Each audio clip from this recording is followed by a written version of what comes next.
Hi, I'm David Hines, founder and owner of Axiom Music. Today I'd like to talk to you just quickly about violin bows. Now, many of the customers that purchase our violins are first-time players. They don't have any experience with violins, and sometimes there's issues that can concern them, and sometimes there's issues that they don't quite understand. Violin bows is one of those. One of the problems we do get customers contacting us about is they'll find a loose hair, or a hair on the bow has become detached from the rest of the hairs on the bow. They feel this is a major concern. Hairs on a violin bow are very fine. They will break quite often. Now, I play in a number of orchestras and chamber music groups around the place, and I find quite often, halfway through a performance, I'll have a violin hair that's come adrift just from the force of playing.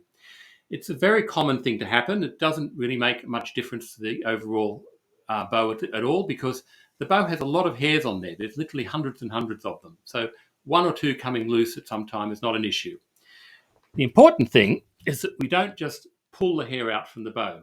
Take a pair of scissors and cut the hair away cleanly at each end, a centimetre or so away from the end of the bow.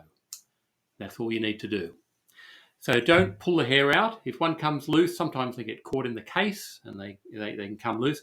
Don't pull them out, cut them away cleanly. The second thing I want to talk about is how to tighten your bow. Now, a common mistake a lot of beginners make is that they over-tighten the bow. The bow should be tightened only to the point where a pencil can fit just neatly in between the hair and the stick of the bow. As you can see, the stick is curving downwards towards the hair. That's about the correct tension. You may have it a little tighter, a little lower, but that's about correct. What a lot of beginners do, which is a real problem, is they continue to turn the bow and tighten it until it's like this. The stick is curving away from the hair, or it's perfectly straight. That is way too tight. What will happen in that case is that you'll end up stretching the hair of the bow, and it will no longer hold its tension.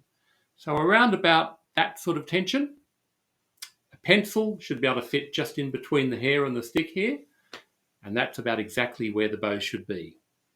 So I hope these two little tips have helped you if you're just a beginner to the violin. If you have any questions at all about violins or violin playing in general, please contact us, www.axiommusic.com.au. Thanks for watching.